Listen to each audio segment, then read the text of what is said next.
Ok. Donc voilà, je disais juste rallumez-moi les caméras, s'il vous plaît, tous ceux-là qui sont éteints.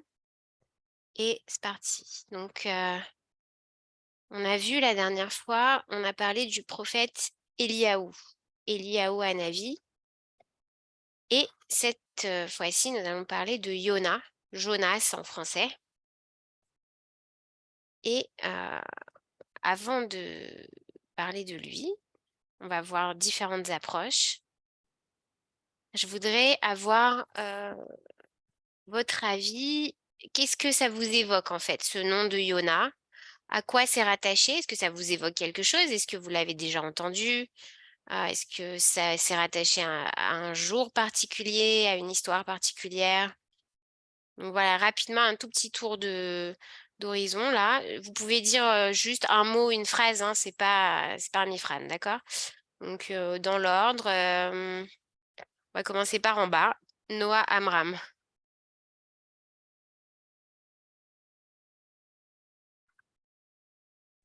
Alors moi, la vérité, je connais pas trop. Je sais juste que ça fait partie des prophètes, Mhm. mais je sais pas plus sur Sur ça, quoi. Yona? Ok. Non. Ok. Eden. Eden Lelouch. C'est ce qu'on lit à Kippour. Nahon. Est-ce que c'est un moment où tu as déjà entendu ce texte ou pas? Lu à Kippour. Ou c'est le moment où ça y est, tu peux plus. Oui. J'ai déjà entendu? Ouais. Ouais. Enfin, je connais l'histoire, quoi, mais après, Ok. Qu'est-ce que tu te souviens de l'histoire? Les éléments les plus marquants? que Yona, il a été avalé par une baleine. Ok. Et après, je me rappelle plus trop, mais je crois qu'il a prié et que... Je sais plus, j'ai oublié. Ok. Ok, c'est déjà pas mal. Merci. Salomé Seban.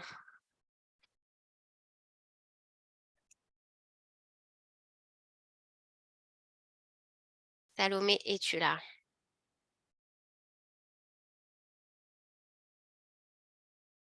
Ah, elle est partie. On lui a fait peur. Bon. Ok. Après, j'ai qui? J'ai Bathsheba. Bathsheba Lévy.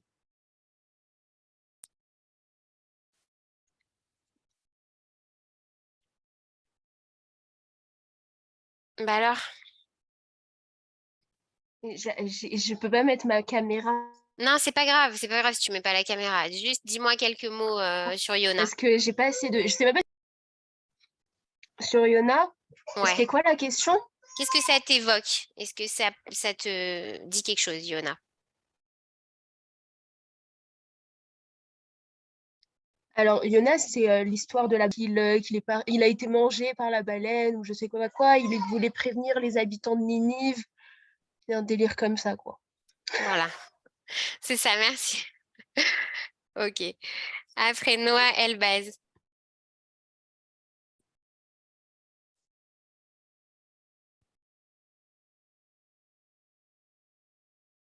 Vas-y, Noah, on t'écoute. Qu'est-ce que ça t'évoque, Yona? Bah, c'est ce qu'on lit à Kippour, ça parle de la tchouva. Il a fait. Bon, c'est super. À chacun, on a un élément en plus. Il a fait Mérode. Chirel Seban.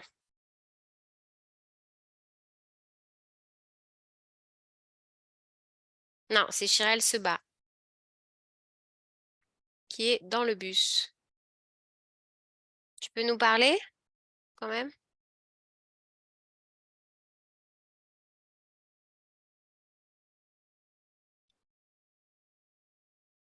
Ah voilà, il y a Salomé Seban qui revient.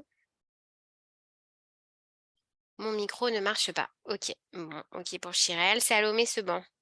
T'es revenu avec nous ou on t'a fait Oui, peur? je suis désolée, ça a sauté, j'ai un problème de Wi-Fi. Ok, ça Je va. suis Tu vraiment peux nous dire désolée. qu'est-ce que ça t'évoque, Yona? Honnêtement, je n'ai pas beaucoup de connaissances là-dessus. Ok. Aurélia. Aurélia? Ournik? Aurélia.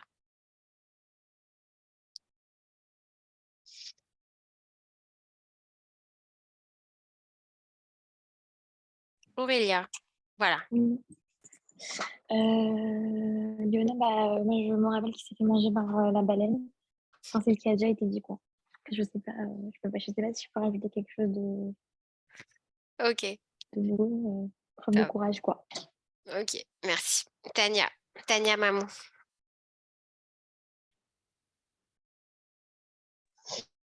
Du coup, moi, ce que je me rappelle, c'est que c'est un prophète qui devait annoncer une mauvaise nouvelle. Je me rappelle plus c'était laquelle. Et du coup, il me semble qu'il n'a pas voulu et qu'il s'est enfui sur un bateau. Et du coup, il a commencé à avoir une tempête et ils ont compris que ça venait de Yona. Du coup, ils ont tous pris la décision, il me semble, de le jeter à la mer. Et de ça, il s'est fait avaler par une baleine. Et quand il a compris que il fallait qu'il fasse la volonté de Dieu, donc d'annoncer cette mauvaise nouvelle, alors il a été recraché, si je ne me trompe pas.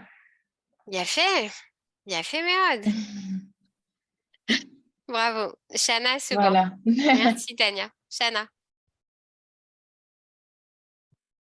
C'est exactement comme elle a dit. Et en fait, Hachem, comme il était prophète, Hachem, il lui a dit d'aller dire aux gens de la ville de Ninive de faire teshuva, sinon elle allait être détruite. Et donc, il n'a pas voulu, donc il est parti se sauver parce qu'en dehors d'Israël, il ne pouvait pas avoir de Ruach HaKodesh, je crois. Ok, Et après, la suite, c'est comme elle a dit, du coup, ok. avec le bateau et tout ça. Bien fait. Arié. Alors, ceux qui restent, c'est plus difficile maintenant. Il faut trouver des éléments dont on n'a pas parlé. On t'entend pas. Vous m'entendez là? Loin, très loin. Faut monter le son. C'est mon micro, vous m'entendez là? Un petit peu, ouais. Je disais, ouais, j'ai pas vraiment grand-chose à rajouter. Sur l'histoire, c'est tout ce que je connais, quoi. Enfin, ils ont tout dit sur l'histoire, quoi. Je connais pas Ok. grand-chose de plus. Ils ont tout dit sur l'histoire. Tu crois qu'ils ont tout dit? Ils n'ont pas tout dit. C'est tout ce que je connais. Anna, qu'est-ce que ça t'évoque, Iona? Est-ce que c'est un nom que tu as déjà entendu? Oui, mais je sais seulement les choses basiques sur ce sujet et on en a déjà parlé qu'il était mangé par la baleine, et que le dieu, Il n'était pas content. Ok, ok, merci. Allez, on a presque fini. Sacha? Ouais, il n'y a plus grand-chose à ajouter. Genre, peut-être un ou deux détails, je me souviens bien, ça raconte après, quand il essaie de s'échapper, d'annoncer la nouvelle aux habitants de Ninive, il part par le Namal Yafo.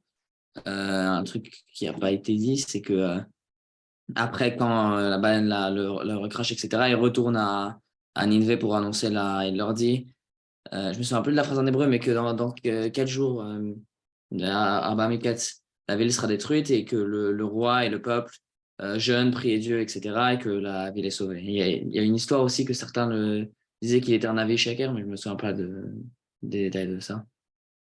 Bien fait. Merde, bien fait. Avis. Alors moi, je peux ajouter que Yona, en fait, il croyait pas en la Chazara Betchouva. C'est pour ça qu'il n'a pas voulu faire la prophétie. Donc, il est parti d'Israël parce qu'il n'y avait pas la roi. Il ne pouvait pas entendre Dieu. Donc, il est parti en bateau. Et là, dans le bateau, dans la mer, il y a une tempête. Et je me rappelle plus, les gens qui étaient avec lui, ils ont compris que c'était à cause de Yona qu'il y avait la tempête et qu'ils l'ont jeté à la mer. Après, la tempête s'est calmée. Et là, il s'est fait plonger par la baleine. Après, la baleine a recraché. Il est parti faire la prophétie à Ninive, que la ville sera détruite si vous ne faites pas Khazar Betchouva. Donc, il y a le roi lui-même et le peuple qui ont fait le jeûne. Et après, la ville n'a pas été détruite. C'est ce que je m'en rappelle. Bien fait.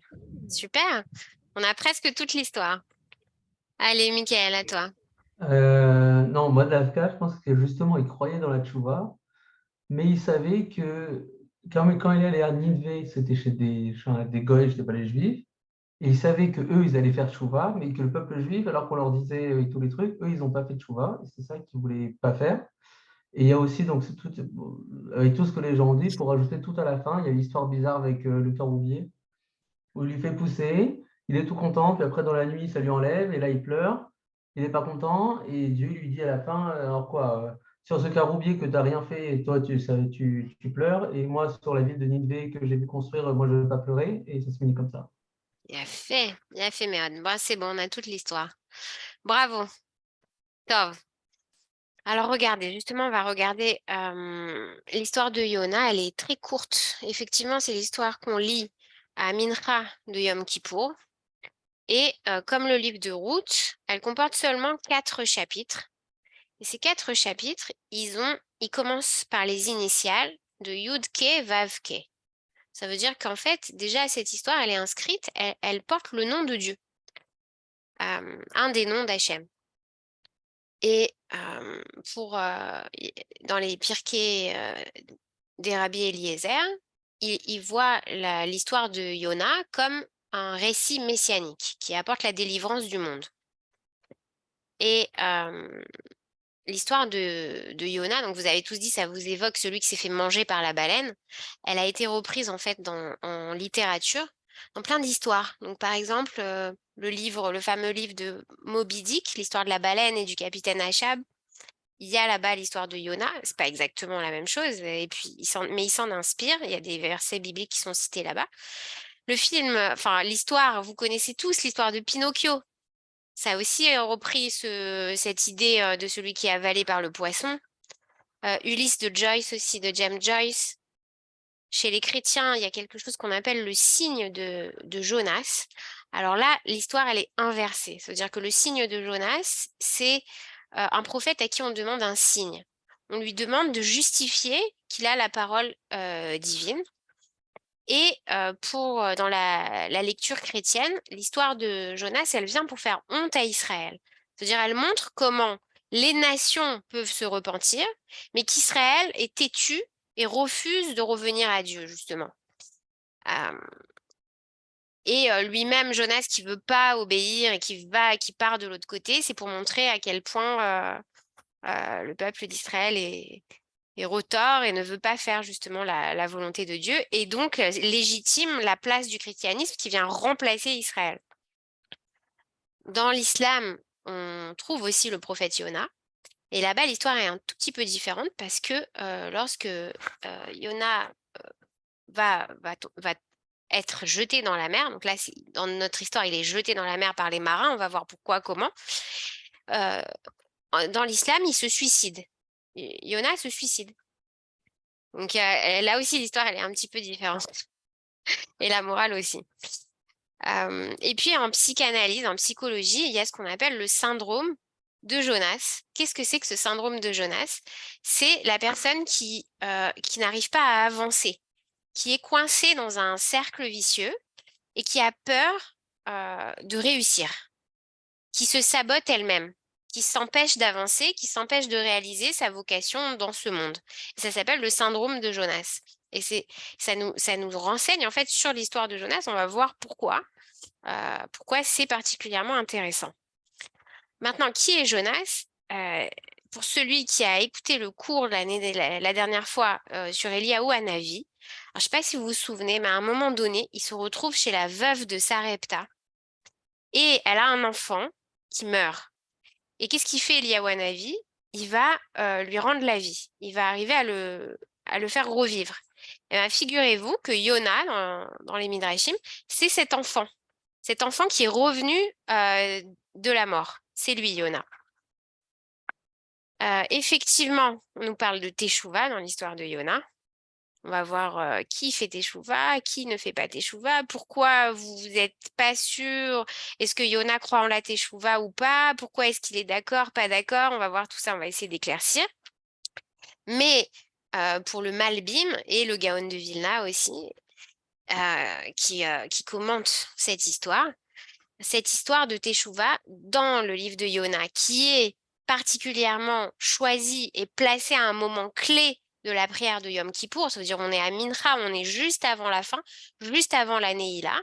C'est effectivement ça à voir avec la Teshuvah, mais avec la Teshuvah et l'équilibre du monde entier qui à ce moment-là peut se repentir, à travers aussi le peuple d'Israël. Et il y a une histoire d'équilibre entre la rigueur, la justice de Dieu et sa miséricorde, son chesed, son amour. On va voir aussi comment ça intervient dans l'histoire.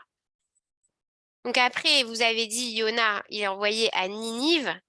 Effectivement, il y a cette Ninive, cette Ir-Agdola, qui est la ville de tous les péchés, de toutes les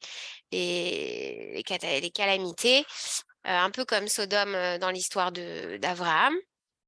D'ailleurs, si vous faites attention, les lettres qui forment le mot Ninive sont les mêmes lettres qui forment le mot Yona.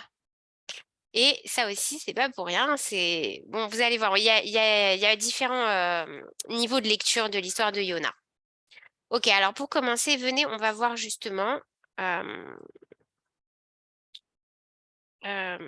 va voir la traduction, puisque l'histoire est très courte, donc on va voir rapidement.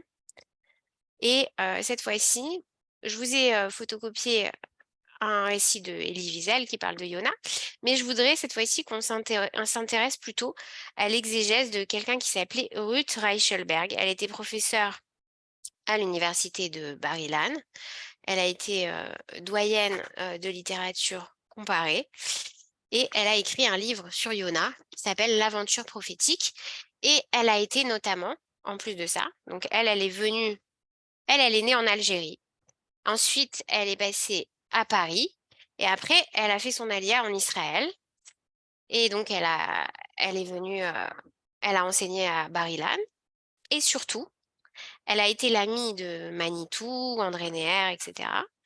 Mais elle a été la seule élève femme du Rav Kook, le fils. Elle est allée chez lui, elle lui a demandé de lui enseigner et il a accepté. Voilà. Donc, c'est assez intéressant comme livre, je vous conseille, il est facile à lire. Donc, on va voir. Donc, la traduction, là, elle est d'elle. OK? Voilà. Si vous pouvez m'allumer les caméras, s'il vous plaît. N'allez pas dormir tout de suite. Alors...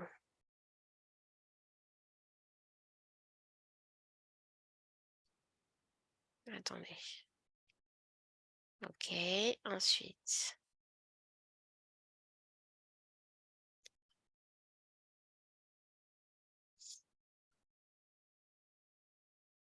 Donc, vraiment très court, ce récit de Yona. Si ça ne vous dérange pas, je vais le lire. OK? Celui-là. Donc, c'est une traduction du texte biblique. Ouais, Yona. Et le dire de Dieu empoigna Yona, fils d'Amitai, le véridique. Te lève et t'en vas à Ninive, la grande ville, et sur elle les rigueurs convoquera. Car grand est leur mal qui monte jusqu'à moi. Et Jonas se leva et s'enfuit à Tarshish, loin de devant Dieu. À Yaffo, il descendit, et là, un bateau s'en venant de Tarshish, il trouva. Seul passager de ses deniers, il l'affréta, et cap sur Tarshish avec l'équipage à Paréa, loin de devant Dieu. Mais Dieu veillait, et de grands vents sur la mer il suscita. Et une grande tempête sur la mer souffla, et le navire de se briser pensa. Les marins prirent peur, et chacun vers son Dieu cria. Tout leur lest à la mer, pour s'alléger, ils jetèrent. Et Yona, dans le ventre du bateau, descendit se coucher. Et au sommeil se livra. Alors le capitaine du vaisseau vers lui se dirigea, et très vertement l'apostropha. Qu'as-tu donc, l'endormi? Te lève et à ton Dieu en appelle.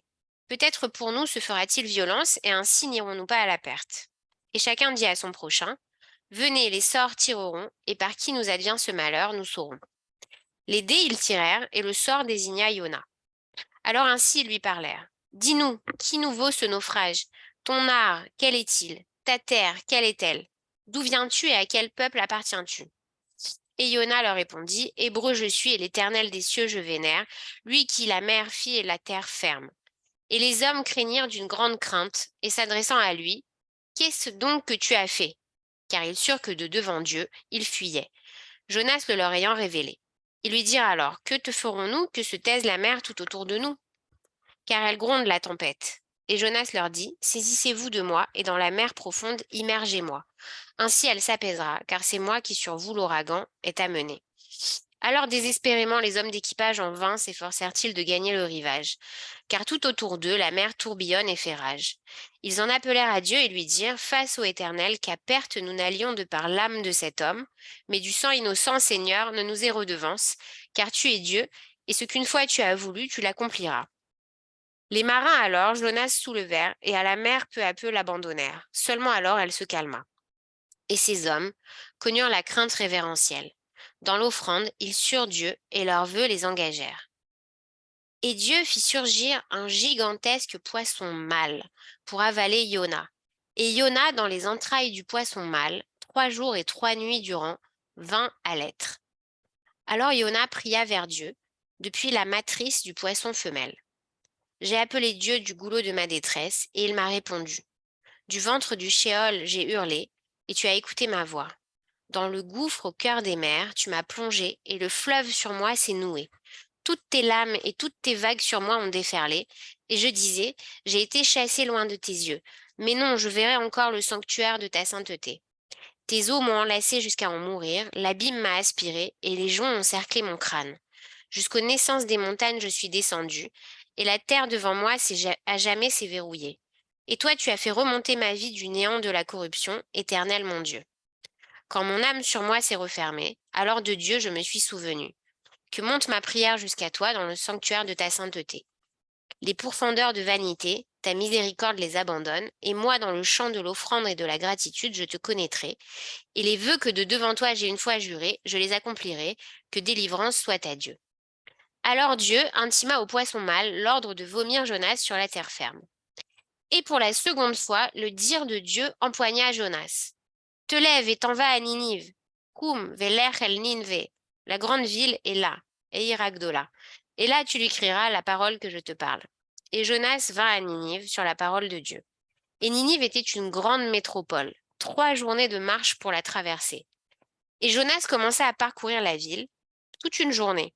Et il cria, « Encore 40 jours, et Ninive se renverse. » Et ils crurent, les gens de Ninive, Dieu. Ils décrétèrent un jeûne et revêtirent des sacs, depuis les plus grands jusqu'aux plus petits. Et la nouvelle arriva jusqu'au roi de Ninive. Il se leva de son trône, se dépouilla de sa pourpre, revêtit un sac et s'assit dans la cendre.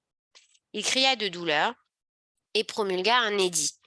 De par la volonté du roi et de ses dignitaires, qu'aucun homme ni animal ne goûte la moindre nourriture, qu'aucun troupeau ni bétail ne pèse le moindre brin d'herbe, et que l'eau ne mouille les lèvres d'aucune créature. Hommes et bêtes porteront le sac, que chacun crie vers Dieu avec ferveur, et revienne des voies de la perversité et de la corruption devenue sienne. Qui sait, peut-être Dieu regrettera-t-il, et dominant son courroux, renoncera-t-il à nous perdre? Dieu vit leurs actes, et vit qu'ils quittaient leur voie perverse. Il se repentit du mal qu'il avait dit, qu'il leur ferait, et ne fit rien. Et cela fit mal à Yona, d'un très grand mal, et la colère le gagna. Il pria à Dieu et lui dit, « N'est-ce pas là, ô mon Dieu, ce que je disais tant que j'étais sur ma terre ? Aussi me suis-je empressé de fuir à Tarshish, car j'ai toujours su que tu étais un Dieu miséricordieux et clément, longanime et regrettant le mal. Et maintenant, mon Dieu, prends mon âme de moi-même, car ma mort sera plus douce que ma vie. » Et Dieu répondit, « Est-elle juste ta colère ? » Et Jonas quitta la ville et vint s'asseoir à l'orient de la ville. Là, il se construisit une cabane pour s'abriter à son ombre, en attendant de voir ce qu'il adviendrait de la ville. Et Dieu fit aussitôt pousser un kikaïon, un ricin, au-dessus de Jonas pour oubrager sa tête et le consoler de son chagrin. Et Jonas se réjouit du fait du kikaïon d'une très grande joie. Or, dès l'aurore, le lendemain, Dieu manda un ver qui attaqua le kikaïon et le dessécha. Et tandis que le soleil se levait, Dieu fit se lever secrètement un vent d'est brûlant, et le soleil frappa la tête de Yona, qui s'évanouit et implora la mort. « Mieux vaut ma mort que ma vie. » Et Dieu dit à Yona, « Ta colère concernant le kikaïon est-elle juste ?» Et ce dernier répondit, « Oui, elle est juste, jusqu'à en mourir. » Et Dieu alors lui dit, « Ainsi donc, tu as mal pour le kikaïon qui a exigé de toi aucun effort, tu ne l'as pas fait pousser. Et en une nuit, il a éclos, et en une nuit, il s'est flétri. Et moi, je ne devrais pas épargner Ninive, la grande ville, qui porte dans son sein plus de 12 myriades d'hommes, qui n'ont pas su distinguer leur droite de leur gauche, et de si nombreuses bêtes. » Et voilà.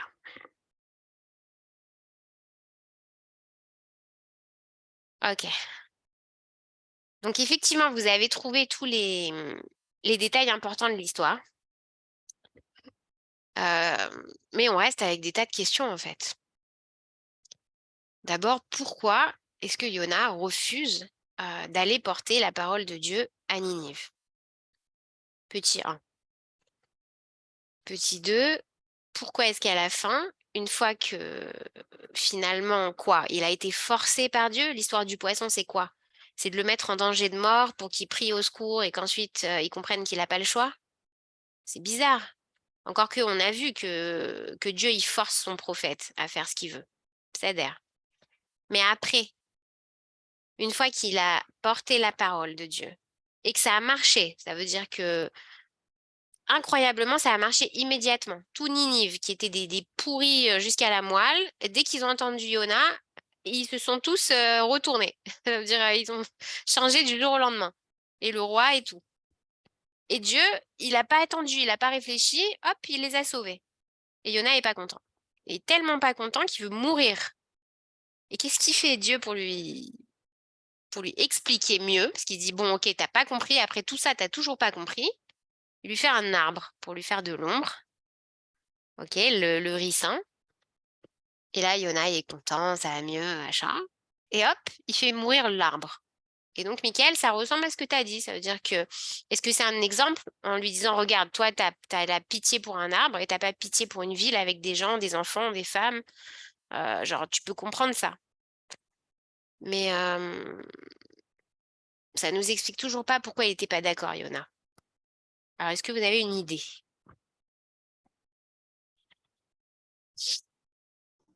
Et pourquoi, mais pourquoi il a pas voulu aller à Ninive, à la ville pour la prophétie?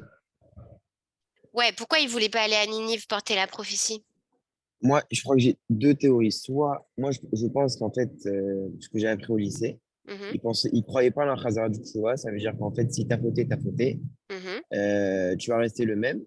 Ou sinon, il ne voulait pas faire Khazara Betchou, il voulait pas faire la prophétie parce que s'il faisait la prophétie et que les autres, ils vont faire Khazara Betchouva, mhm. ça veut dire que les personnes qui sont goy, ils sont mieux que les juifs parce que nous, on fait des fautes et on fait Khazara Betchouva, mais à chaque fois, on revient.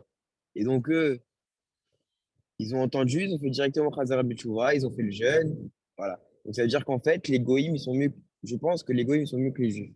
Ce que j'ai appris au lycée. Mhm. T'étais où au lycée? C'est à Barilan. Ok. Bah, j'avais jamais entendu ça comme ça. Ah bon? Non. Euh, Bon, la première idée qu'il croyait pas au Khazar Bitchouva, et alors donc quoi? Il se dit ça sert à rien? Alors c'est pour ça qu'il veut pas le faire. C'est un peu bizarre. Ça veut dire, a priori, le prophète, il fait ce qu'on lui demande quand même. Enfin, il est obligé de toute façon.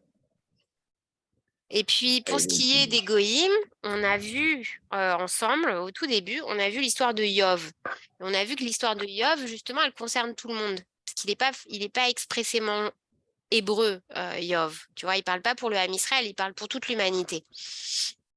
Et puis, il y a plein de prophètes qui concernent tout le monde. Ça veut dire, il y a pas... C'est une histoire bizarre de dire... euh, il voulait pas... Alors, mais, il y a quelque chose là derrière. Il y a quelque chose là derrière, effectivement. Il y a un truc là derrière. Donc, qu'est-ce qui se rapporte à ce que toi, tu dis, Avi? On nous dit qu'il y a 3 prophètes. Dans un midrash, on nous dit comme ça, il y a 3 prophètes qui sont liés. Pourquoi? Eliaou, Jérémie et Yona. Le premier, il faisait passer la gloire du Père avant le Fils. C'est Eliaou. Ça veut dire il défendait Dieu contre le peuple. Le second, euh, Jérémie, non, alors Yona, justement, lui, il fait passer la gloire du Fils avant le Père. Ça veut dire qu'il défend le Ham Israël contre Dieu lui-même. C'est pour ça qu'il refuse d'aller à Ninive. On va voir quelle est sa véritable motivation. Et enfin, Jérémie, lui, il est aussi exigeant avec l'un qu'avec l'autre. Donc ça peut rejoindre un petit peu ce que tu dis. Ça veut dire que finalement, lui, ce qui l'importait, c'était de défendre Israël. Toi, tu dis au détriment des nations. Ça veut dire qu'il ne voulait pas aller travailler, entre guillemets, pour les nations. Sa mission à lui, c'était d'être un prophète du Ham Israël. Pourquoi pas? Est-ce qu'il y a quelqu'un qui a une autre idée de pourquoi il voulait tellement pas y aller, tellement pas le faire?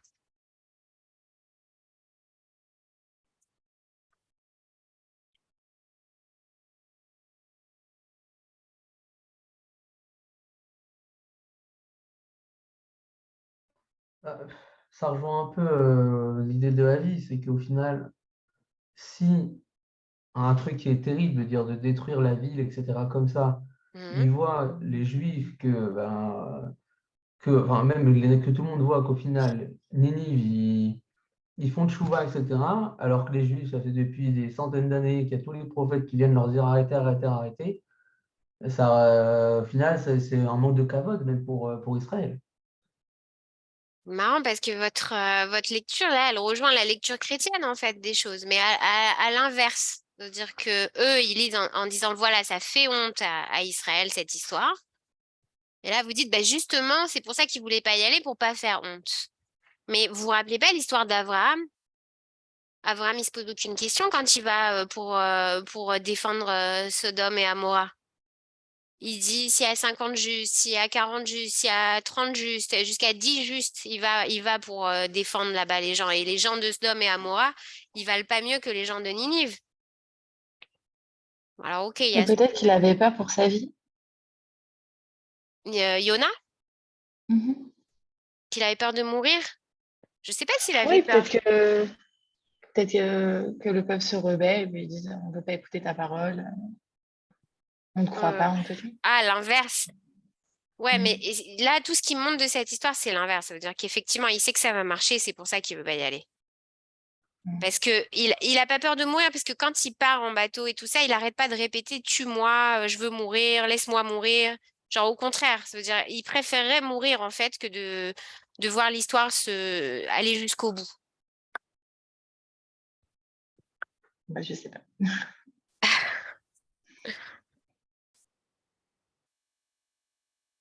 Attendez une seconde. Dites-moi, on vous entend là. Ok.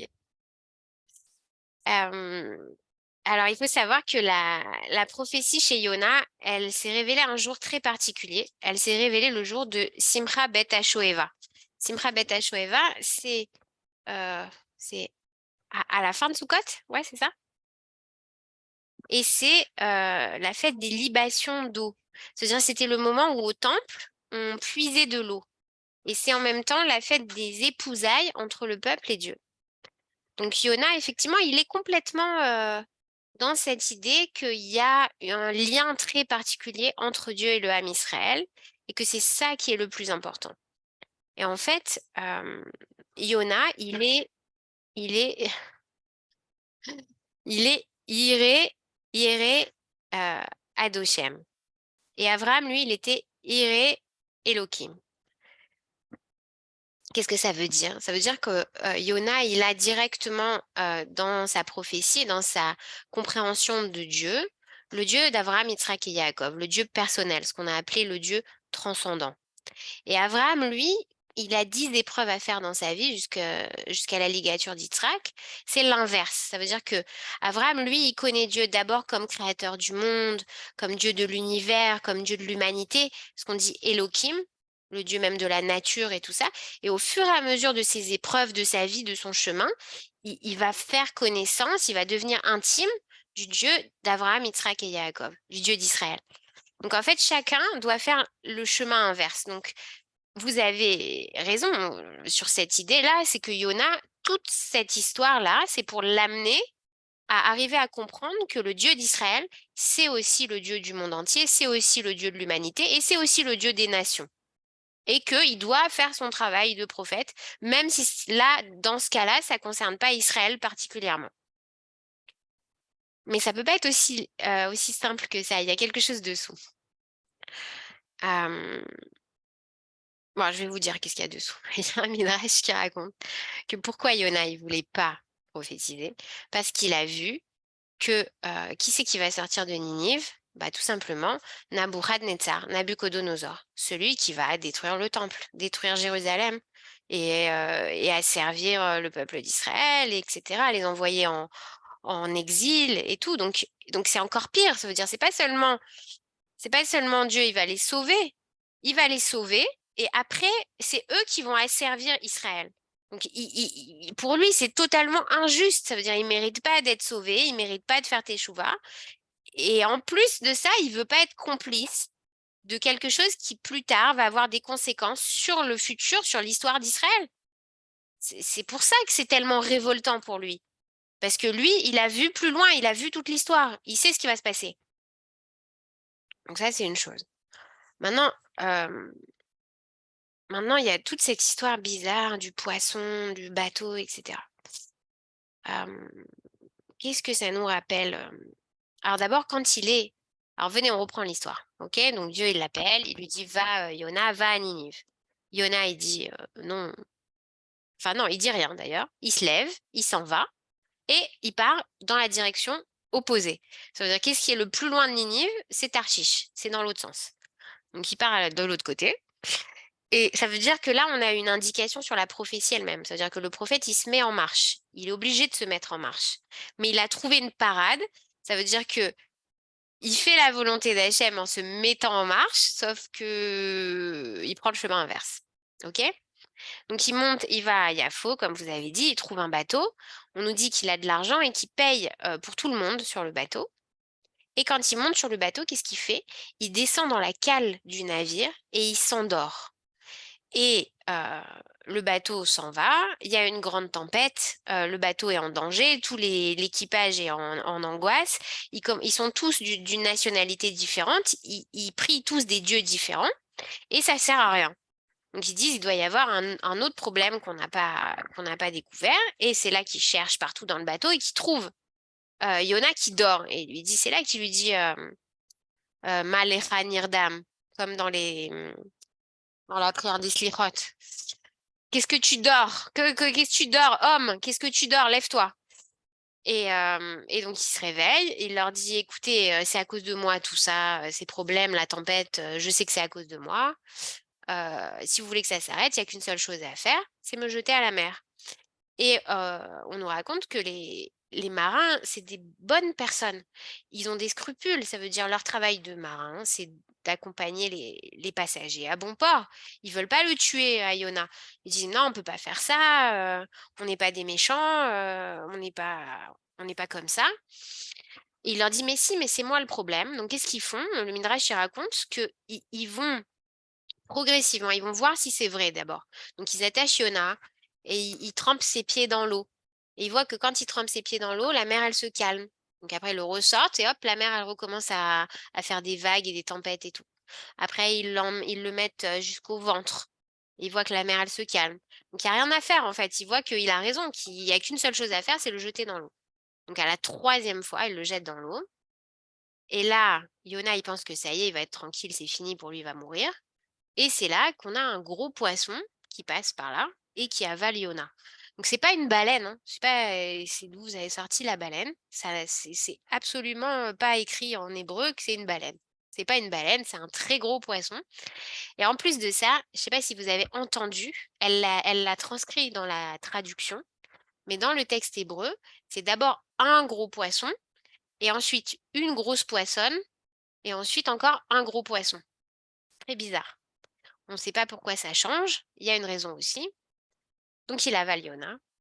Alors là, quand Yona il est dans le ventre du poisson, il va y passer 3 jours et 3 nuits. Alors ça aussi, c'est un chiffre qui est très significatif. Vous vous rappelez quand Abraham il marche pour aller au Har Moria avec Yitzhak? Pareil, 3 jours et 3 nuits. Ce 3-là, il est très important, ce chiffre 3, parce que le chiffre 3, il permet de surmonter la contradiction. C'est le père, le fils et le petit-fils qui arrivent à allier l'héritage du père et du grand-père. C'est le 3e terme, le Emtsa. Donc 3 jours et 3 nuits dans le ventre du poisson. Et là, hein, on a un commentateur qui nous raconte. Alors attendez, qu'est-ce que j'ai fait?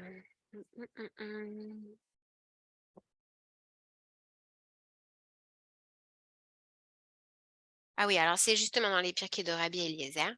Il écrit que Yona il rentre dans le ventre du poisson comme dans une grande synagogue. Et alors là, ça nous rappelle encore qu'on est au moment de Mincha de Kippour. Et pourquoi cette grande synagogue? Parce que donc, il veut nous transmettre une idée de recueillement, de quelqu'un qui rentre à l'intérieur de soi, qui fait un espèce de Reshbon Nefesh, d'analyse de soi, c'est-à-dire qui va maintenant faire les comptes, d'accord? Et c'est aussi... non, je ne retrouve pas. Attendez, je cherche quelque chose. Je vais le trouver, une seconde. Ah, c'est là, en fait. C'est aussi c'est aussi dans les Pirkei Rabbi Eliezer. En fait, c'est très, très beau. Il explique que ces 3 jours, c'est les 3 jours où il va renaître à lui-même, Yona. Et il dit, la description du poisson, elle est incroyable. Il dit, les yeux, c'était comme des grandes baies vitrées. Et à l'intérieur du poisson, il y avait une pierre précieuse, comme un saphir qui éclairait à l'intérieur du poisson. Et il se passe quelque chose. Donc ça, c'est tous les Midrashim, c'est aussi dans le Zohar qu'il y a qui reprennent l'histoire de Yona et qui nous expliquent que quand il est dans le poisson, il perd sa barbe et ses cheveux. Alors, en Kabbalah, les poils, les cheveux, la barbe et tout ça, c'est les Seharot. Et ils disent les Seharot, ils ont 2 fonctions. Soit ils vont absorber l'influx divin, tout ce qui est Kodesh, et donc absorber comme ça les énergies de la présence divine. Soit au contraire, ils sont, c'est comme des antennes en fait, et soit ils vont absorber tout ce qui est bon, tout ce qui vient directement de Dieu, soit ils vont au contraire absorber toutes les impuretés, tout ce qui est mauvais.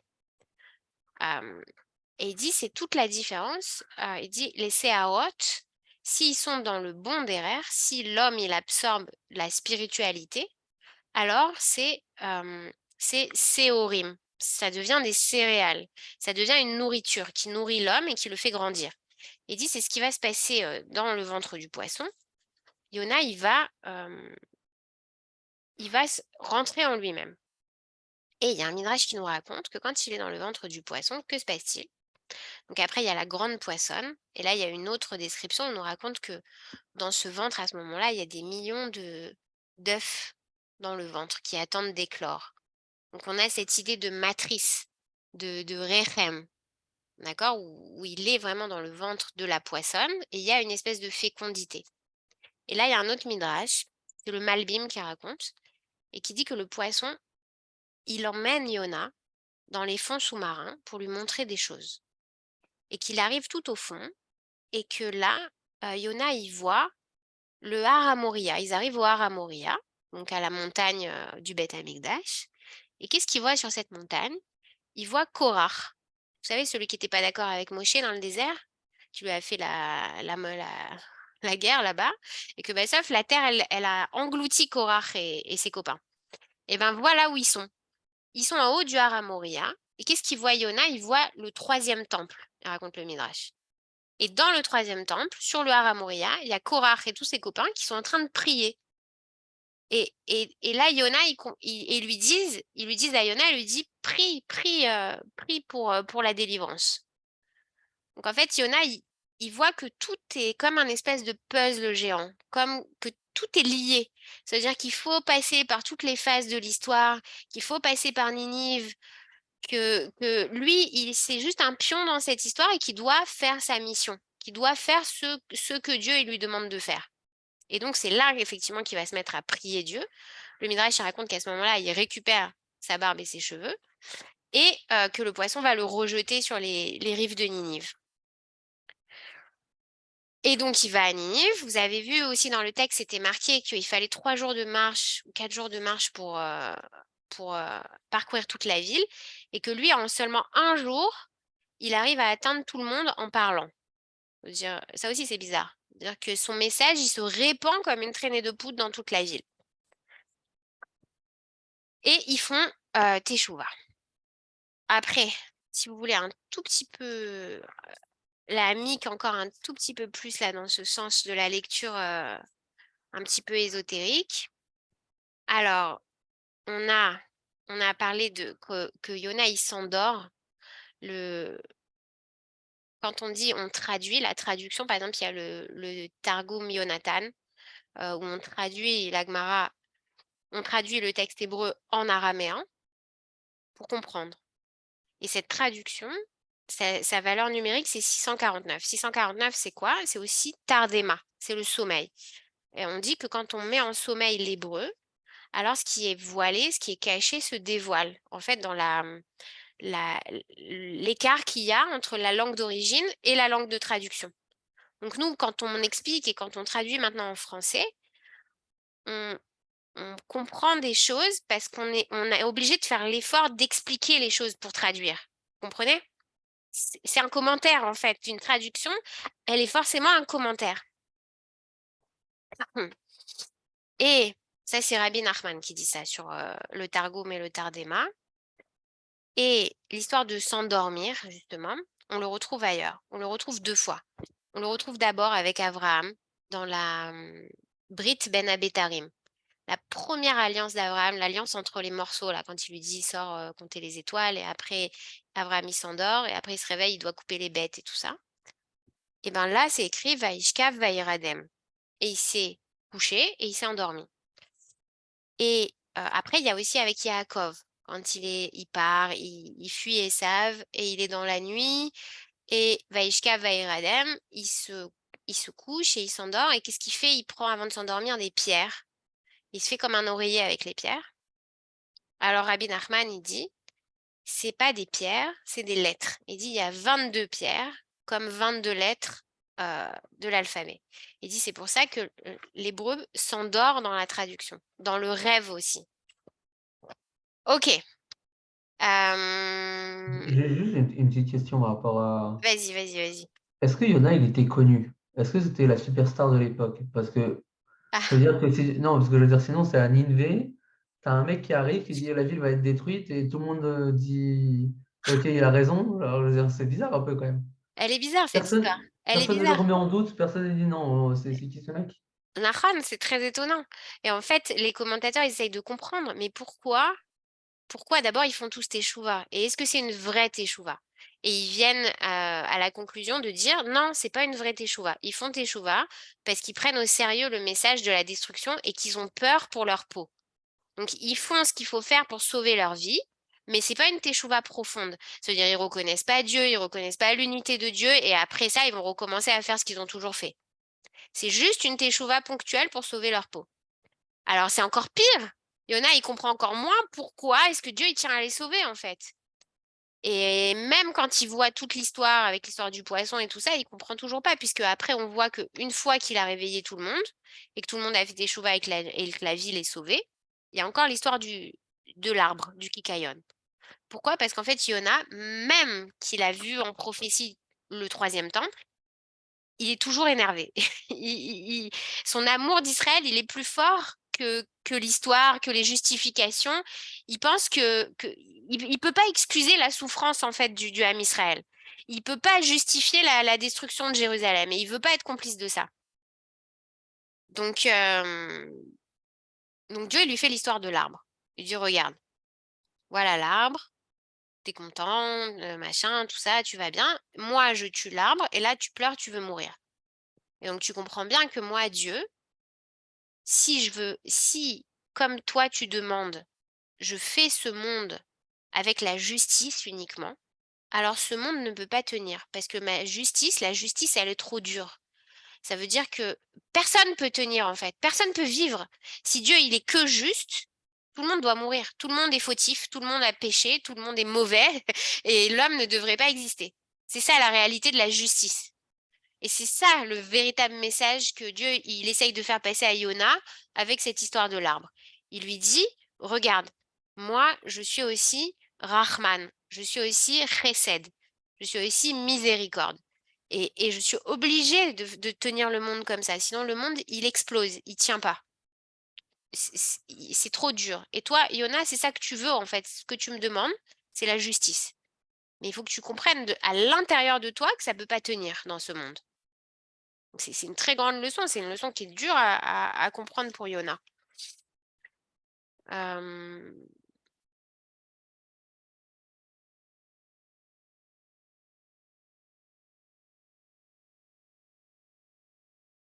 Ok. On n'a pas parlé du nom de Yona. Pourquoi il s'appelle Yona? justement? Qu'est-ce que ça veut dire, Yona? C'est un pigeon. Non. C'est une C'est pas... colombe. Merci, c'est une colombe. C'est pas un pigeon. Ça se dit pareil en C'est hébreu. hein. Ouais, c'est C'est vrai. l'espoir. C'est vrai, ça se dit pareil, mais en hébreu moderne. Dans l'hébreu du Shirachirim, c'est la colombe et tout, c'est la fiancée, c'est l'amour de Dieu. Et pourquoi il a choisi la colombe pour appeler Israël, pas le pigeon? Parce que la colombe, elle a des qualités spéciales. D'abord, elle est fidèle. Vous savez, dans l'histoire de Noach, là, quand il y a le déluge, il envoie le corbeau au début et le corbeau, il revient jamais. Parce que le corbeau, il s'en fout. Une fois qu'il a trouvé ce qui l'intéresse, il revient pas. Mais la colombe, elle est fidèle et elle sait qui la nourrit et elle revient apporter le brin d'olivier à Noé pour le remercier. Donc ça, c'est petit 1. Et petit 2 aussi nous raconte des trucs dans la Gemara. Il nous dit la colombe, elle bouge pas quand on lui fait la shrita. Elle s'immobilise, elle tend le cou. Elle va pas se débattre. Et il y a une troisième chose, elle est ultra violente quand on touche à ses petits. Ça veut dire, si quelqu'un ça touche à ses petits, elle peut, avec son bec, démembrer l'animal qui vient toucher à ses petits. Donc ces 3 qualités-là, elles sont chez Yona Hanavi. Voilà. Qu'est-ce que je vous ai pas dit encore? Alors, puisqu'on est dans les lectures un peu ésotériques, je veux vous parler justement de 2 lectures encore différentes. La lecture de... Alors d'abord, vous savez que aujourd'hui, quand on parle de Kabbalah, c'est quoi la référence? Le maître de référence, c'est Rabbi Yitzhak Luria. C'est l'école de Sfat au XVIe siècle. D'accord? Je ne sais pas si vous connaissez l'histoire de Donia Grazia. Bon, je vous conseille d'aller voir le musée de Donia Grazia à Sfat. Elle a acheté les terres, etc. Et c'est à cette époque-là que justement, il y avait déjà... il y a Yitzhak Luria aussi à cette époque-là. Et ils fondent l'école de Sfat. Et ils font des commentaires sur le Zohar, sur le Sefer Yetzira, etc. Et lui, Rabbi Yitzhak Luria, c'est le premier à conceptualiser, à classer et à expliquer des concepts de Kabbalah. Pour permettre aux gens, à ceux qui veulent étudier la Kabbalah ou qui en sont... vous savez, on dit qu'on ne peut pas rentrer dans la Kabbalah avant 40 ans et qu'il faut y avoir un maître et qu'il faut être d'abord passé par tout le reste avant. C'est-à-dire avoir déjà étudié tout le Tanar, toute la Gemara, etc. Et seulement alors, si tu as un maître et que tu as passé 40 ans, tu peux rentrer dans la Kabbalah avec précaution. Il y a l'histoire des 4 qui sont rentrés dans le Pardes. Et si tu étudies ça n'importe comment, tu peux soit mourir, soit devenir fou, soit ne pas revenir, etc. Enfin, bref, là, je m'éloigne. Qu'est-ce qu'il dit Rabbi Yitzhak Luria sur l'histoire de Yona? En très, très gros, très, très, très général, comme ça. Il dit en fait, c'est un récit messianique et c'est le récit de la délivrance du monde. Il dit, et tout le projet divin, c'est quoi? C'est de raccrocher la dimension de Malchut, de la royauté, c'est-à-dire tout ce qui est sur cette terre, tout ce qui est matériel, à la dimension la plus élevée, qui est la dimension de Keter. C'est-à-dire directement d'où ça sort tout le projet divin, c'est-à-dire de la présence divine elle-même. Et donc ça, c'est le projet divin. C'est toute l'œuvre de l'histoire des hommes, c'est d'arriver à faire ça. Et comment faire ça? En faisant remonter la lumière, en faisant remonter toutes les sphères. Vous savez, dans la Kabbalah, il y a 10 sphirotes, etc. Et toute une architecture comme ça qui correspond à des mondes et des canaux d'énergie. Et donc, Rabbi Yitzhak Luria, il dit, voilà, ce que l'homme doit faire, c'est de faire remonter la lumière qui est éclatée, exploser toutes les étincelles qui sont dispersées dans le monde, de faire remonter jusqu'à la source pour retrouver l'éclat primordial de la lumière de la création, mais cette fois-ci, sans que ça explose le monde. C'est-à-dire qu'une fois que l'homme il aura fait son processus de teshuva et de mitzvot et de brachot qui vont libérer toute la spiritualité qui est enclose dans la lumière, alors le monde, il sera plus solide, en fait. Il sera plus lumineux. Et il tiendra cette fois-ci. En gros. Et donc, il dit Yona, c'est justement cette histoire des rapports entre Dieu et sa création. Il dit Yona lui-même, c'est un visage du projet divin dans l'histoire. Et c'est comme ça qu'on voit qu'il rentre en lui-même, qu'il a une période de gestation, qui va féconder les ténèbres. Parce que ce qu'il explique, c'est que Yona lui-même, c'est l'inverse de Ninive. C'est-à-dire que Yona, lui, c'est la rigueur, et Ninive, ça va être la miséricorde. Enfin, plutôt l'inverse d'ailleurs. Ninive, c'est les ténèbres, et Yona, c'est la lumière. Et en fait, c'est comme quand le peuple d'Israël, il descend en Égypte. Pourquoi l'Égypte? C'est la pire terre de Touma, d'impureté qui soit. Pourquoi est-ce que Dieu, il a choisi l'Égypte pour Israël? Parce que c'est des inverses absolus. Et en fait, il n'y a que l'inverse absolu qui peut renverser. Il n'y a que Yona qui pouvait renverser Ninive. Ça pouvait venir que de lui. Et en fait, quand Yona, il refuse, c'est là que Dieu, il sait que c'est lui qu'il faut qu'il envoie et personne d'autre. Parce que justement, il est le seul capable d'avoir suffisamment de lumière pour pouvoir éclairer Ninive. C'est là la réponse à ta question, comment ça se fait qu'ils entendent, qu'ils comprennent tout de suite, etc. Il n'a qu'à dire un mot et ça marche. C'est parce que la force de Yona, elle correspondait comme un puzzle, comme deux pièces à l'impureté de Ninive. C'est la même histoire que Yosef. Pourquoi il descend en Égypte? C'est le tzaddik qui descend en Égypte. C'est cette histoire d'inverse, du bien qui doit descendre dans le mal pour pouvoir remonter le bien. Ça, c'est une explication. C'est le principe de la Kabbalah. Et donc, c'est aussi les contraires, le masculin et le féminin. Ninive, c'est le masculin et Yona, c'est le féminin. C'est pour ça qu'il est dans un poisson femelle. Parce qu'il va représenter, il va personnifier la présence divine. Et il va l'amener au sein des ténèbres. Voilà. Et maintenant, une deuxième lecture, un tout petit peu différente, le Gaon de Vilna. Alors, le Gaon de Vilna, lui, dit, l'histoire de Yona, elle n'a pas un rapport avec la collectivité, elle a un rapport avec l'individu, et plus précisément sa neshama. Il dit, l'histoire de Yona, c'est l'histoire des âmes. Comment l'âme, elle quitte Dieu, elle descend dans le monde, elle s'incarne dans le corps. Il dit, c'est difficile. L'âme, elle n'a pas envie. Elle n'a pas envie de se coller à la matière. Pour elle, c'est une souffrance. Elle est parfaitement bien avec Dieu, elle est un morceau de Dieu, et elle ne veut pas descendre. Et donc, il dit, c'est bideux que cette histoire de Yona, c'est-à-dire qu'au début, l'âme, elle refuse, elle part dans l'autre sens. Après, il explique toutes les histoires des Gilgoulim, ça veut dire que les gens, ils se réincarnent, l'âme, elle descend plusieurs fois parce qu'elle n'a pas fini sa mission, etc. Et malgré tout, elle va faire ce qu'elle doit faire dans le corps qui a été choisi pour elle, avec souffrance. Mais le Gaon de Vilna, il dit quelque chose, il dit, Hachem, il donne à l'âme 100 clés. Et qu'est-ce que c'est ces 100 clés? C'est l'Erch Lecha. L'Erch Lecha de Abraham, c'est la Gematria de 100.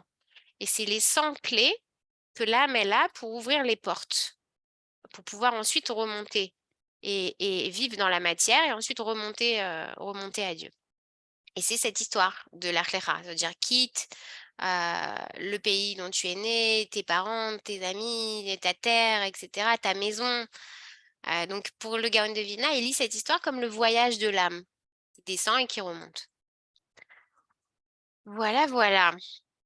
Bon, on a monté très haut.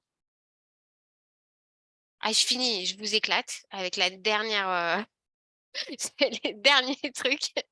Regardez, vous vous rappelez, je vous ai dit, le livre de Yona, il fait 4 chapitres, ouais. Et ces 4 chapitres, c'est chacun, il commence par l'initiale du nom de Dieu, Yudke Vavke. Et il y a 48 versets. 48 versets, ça correspond en Gematria à Moar, le cerveau. Et donc, dans le Hari, il nous dit, ces 4 chapitres, ils correspondent aux 4 mondes. Qu'est-ce que c'est que ces mondes? C'est comme ça que le monde, il marche. Comment il marche? D'abord, Dieu, il pense sa création. Et ça, c'est le monde de Hatzilut. C'est-à-dire que les choses, elles sont d'abord pensées par Dieu. Ensuite, il y a le monde de la Asiya, le monde de la réalisation. Et ensuite, le monde dans lequel nous, on vit, c'est le monde de la Bria, la création. C'est-à-dire ça arrive. Et Yetzira, c'est la mise en marche. Et ça se retrouve dans les chapitres de Yona. Donc le premier Yud, c'est le projet de la création, avec le tohu vavohu de la mer et de la tempête, du bateau, etc. Le deuxième, le Kei, c'est le gouffre quand il est dans la mer, dans le poisson. Et là, c'est la gestation, c'est la naissance, c'est l'acceptation aussi de la vie. Le Vav, c'est le Yavasha. Alors le Yavasha, c'est quand Dieu il crée le ciel et la terre et qui va retirer les eaux d'en haut et les eaux d'en bas pour pouvoir faire la terre. Et il appelle ça Yavasha, comme on dit en français. Le continent, je crois. Le continent. Ouais. Ouais. Ou la terre ferme, peut-être. Ouais, voilà. Ouais. Et, et, et alors ça, je vous livre ça parce que c'est trop beau. Vous savez, quand vous faites Shema Israël, vous avez entendu souvent, les gens, ils font Shema Israël, Adoshem Elokeinu, Adoshem Echad. Vous entendez? Et toujours, ils allongent comme ça ce dalet à la fin. Eh bien, l'explication de ça, elle est dans le Zohar. Et ils disent là-bas que quand tu allonges le dalet c'est 4, ça correspond au monde, à la matérialité. Quand tu allonges le dalet, tu le rends fécond. Tu unifies le nom de Dieu. Et le Yavasha qui est sec, il se transforme en Haaretz, en terre, qui donne des fruits, qui donne de l'herbe, qui donne, etc., etc. Et une petite chose aussi, je vous dis, parce que bientôt c'est tout Bishvat. Vous savez, on raconte que quand Dieu il a créé au tout début les arbres et la terre, que la terre, elle n'a pas fait exactement ce qu'il lui avait demandé, elle a fait des arbres fruits. C'est-à-dire que les arbres, ils étaient aussi fruits. Ça veut dire qu'il n'y avait pas de différence entre l'écorce, le tronc et le fruit. Tu pouvais tout manger. Et qu'après la faute, il y a l'écorce qui est apparue. Et le Zohar, il dit, qui est l'arbre fruit qui donne directement des fruits sur des générations et des générations? C'est l'homme, en fait, parce qu'il a sa semence à l'intérieur de lui et il est directement le fruit de lui-même. C'est un arbre fruit. Et j'ai trouvé ça tellement beau, je vais vous le dire. Voilà, ok, bon, on termine, ne vous inquiétez pas. Je me suis envolée, mais ça faisait longtemps, vous m'avez manqué la semaine dernière. Et donc, on était Yud Ke Vav, Yavasha, donc la terre, avec la rédemption de Ninive qui fait Teshuvah et qui accepte, Yona qui accepte le service divin. Et tout ça, le Hari dit, c'est des vêtements. Et enfin, le dernier cas, c'est l'intention cachée. L'intention cachée de Dieu qui découvre le projet divin. Et ça, on le voit à la fin dans la délivrance, dans l'histoire du Kikayon. C'est seulement avec cette histoire de l'arbre et la réponse de Dieu, on comprend le véritable sens caché de toute l'histoire. Voilà, voilà, chers amis. Donc, regardez. Maintenant, ouais, vas-y. Et on sait pourquoi un Kikayon, pourquoi pas un autre. Ah, un autre un arbre. ricin. J'ai trouvé une explication. Elle explique, mais c'est pareil, c'est une explication qui est kabbalistique qui dit ça fait Kikayon. Si tu décomposes le mot en hébreu, ça fait Caïn, Caïn. Et en fait, il vient réparer l'histoire de Caïn. Mais après, c'est beaucoup d'explications. Mais on va pas partir là-bas dedans. Mais voilà, si tu veux une piste. Ok, alors regardez, maintenant on va retomber un petit peu. On va voir notre amie Elie Wiesel. Ah non, je vais vous montrer un extrait du livre de Ruth. Ruth Reichelberg. D'abord, je vous montre un petit extrait, attendez.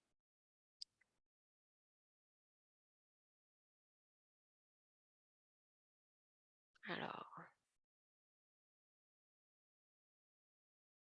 Non, c'est pas ça. Ça, c'est celui qu'il y avait tout à l'heure, alors. Vous voyez quoi, là? Non, c'est pas celui-là tout à Jonas, l'heure. prophétie ou Jonas Roth. réveillé. Vous voyez un texte qui s'appelle Traduction ou un texte qui s'appelle Route? Jonas Roth. Jonas. Ah, ok, alors moi, je le vois pas. Ah, voilà. Qu'est-ce que j'ai fait? Non, oui, c'est bien, il faut dézoomer, je crois. Ouais, mais Bouger attends, sur faut que l'écran. faut que je l'ouvre déjà parce qu'il est tout petit. Ok, voilà. Top. Ok. Bah, Sacha, tu veux lire un petit peu? Ah, ok. Vas-y. Attends, regarde, je te mets. Est-ce que tu vois bien? Ouais, je vois bien. Ok. Jonas, prophétie ou rêve éveillé. Il ne viendrait à l'idée de personne de présenter les prophéties de Moïse, ni celles d'Isaïe, ni celles encore d'Ézéchiel ou d'Éliaou, comme des allégories. Que se passe-t-il dans le cas de Jonas, constitue d'emblée à la charnière de la révélation et de la métaphore, entre l'événement historique et le mythe?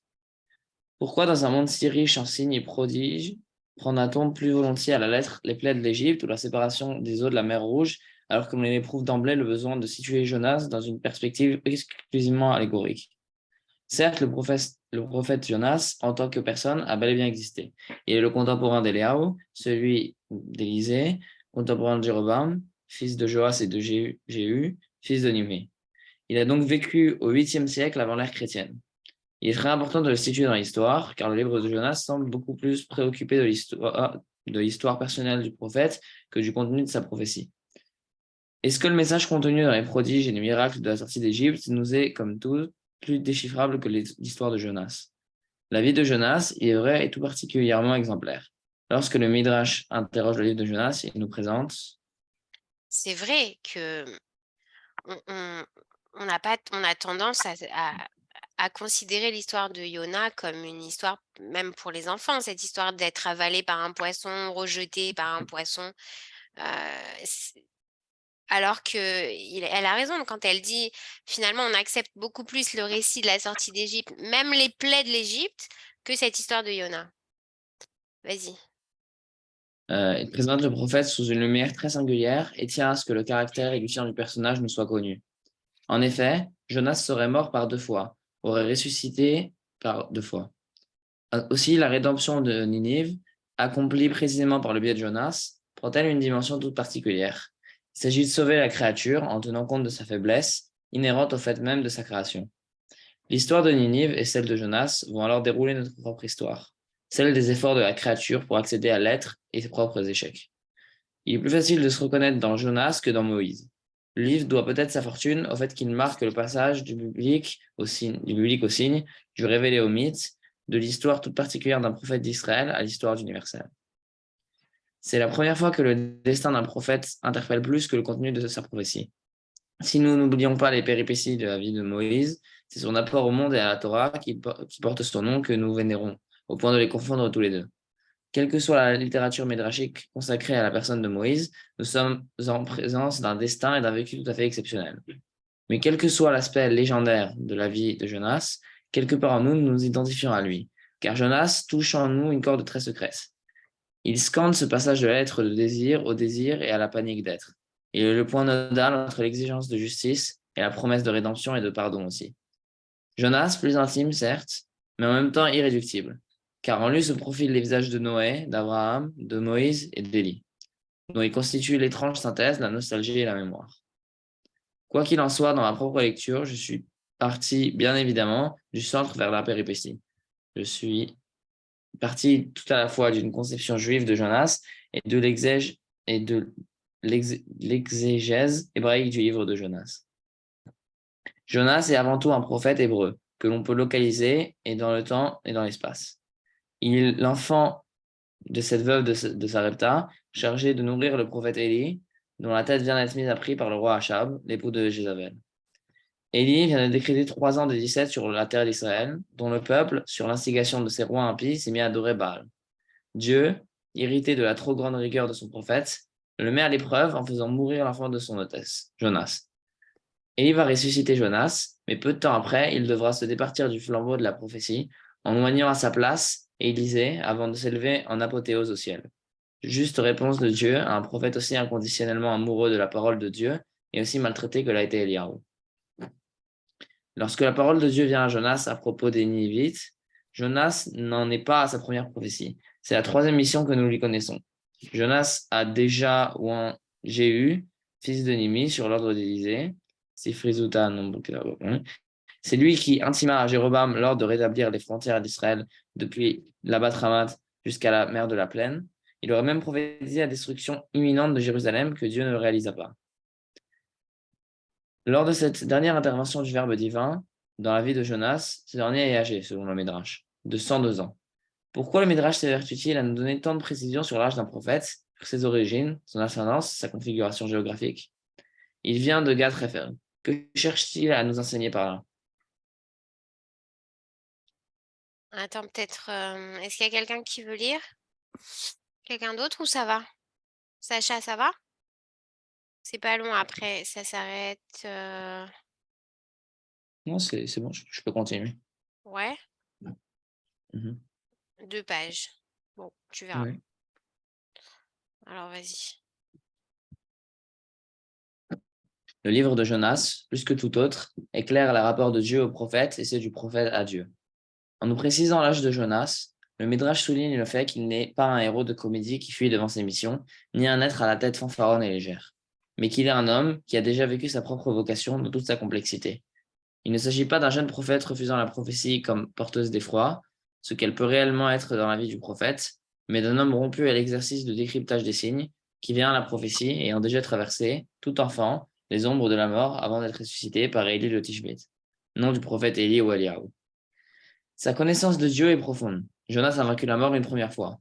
Il se situe dans une dénomination du Menatzeb Bamavet, vainqueur de la mort, Menatzer Bamavet, vainqueur de la mort, qui est dans la tradition juive la dimension messianique par excellence. Il serait injuste et inepte de situer le personnage de Jonas comme caricature du prophète récalcitrant, déterminé à faire passer sa propre volonté avant celle de son créateur, comme un égoïste lâche et pusillanime. S'il en était ainsi, les sages n'auraient pas choisi de lire le livre de Jonas au jour le plus cher de l'année hébraïque, le plus solennel, le jour de Kippour, jour d'évacuation du mauvais penchant, qu'il serait plus exact de traduire par mauvais créant. Dans la mesure où placé devant sa propre liberté, l'homme est aussitôt confronté au problème du mal. Selon la traduction juive, Yetzer Hara. Yetzer Hara, c'est pour ça qu'elle dit. C'est pas le mauvais penchant, c'est le mauvais créant. Ça veut dire le Yetzer, tu ouais. peux faire avec du bien et du mal, mais c'est ce qui permet de créer. C'est ce que. Vas-y, continue. Selon la tradition juive, au jour de Kippour, le Satan ne peut intervenir. Tout se passe comme si ce jour-là, il était complètement ligoté. Ce jour-là, l'homme est placé devant lui-même dans sa nudité originelle. Il retrouve son innocence première. Il serait impensable de prendre comme référence un texte qui ridiculiserait Israël et qui définirait la prophète comme un aimable fantoche manipulé par les caprices de Dieu. Quel est le thème des prophéties de Jonas? Le repentir, répondent les exégètes. Oui, mais qu'est-ce que cela signifie? Toutes les autres prophéties ne sont pas autre chose qu'une exhortation à la teshuva, à venir d'Israël. Sans relâche, se lèvent des prophètes qui ne permettent à Israël aucune complaisance avec le présent ni les modes du jour.